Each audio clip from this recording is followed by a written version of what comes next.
Yo, what's up? Magandang umaga sa ating lahat o anumang oras ninyo napapanood tong aking vlog today. So, happy weekends, a blessed Sunday sa ating lahat. Now, may kumpara ako na engine oil na gagamitin ko sa motor ko. Right? Ito siya mga lodi.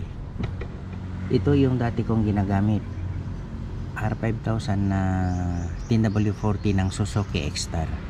So ito is mineral base, right? Ito na matagal ko nang ginagamit to, sabihin natin mga taon na.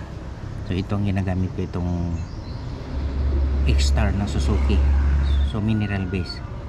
Now meron akong bago ngayon na susubukan, itong RS8 na R9 10W40 din siya, EPISM Yaso ME. So susubukan ko itong RS8 mga lodi, kung ano ba ang performance nito. Maganda kasi polysynthetic daw siya, suitable for long ride. So pang long ride daw. Now so ano daw, makaya niya daw ang superior heat ng engine, malamig daw sa engine ayon sa review na aking napanood.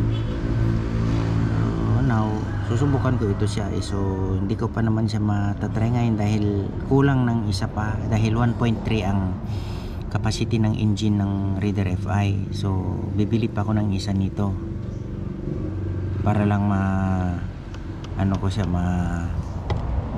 masubukan, right?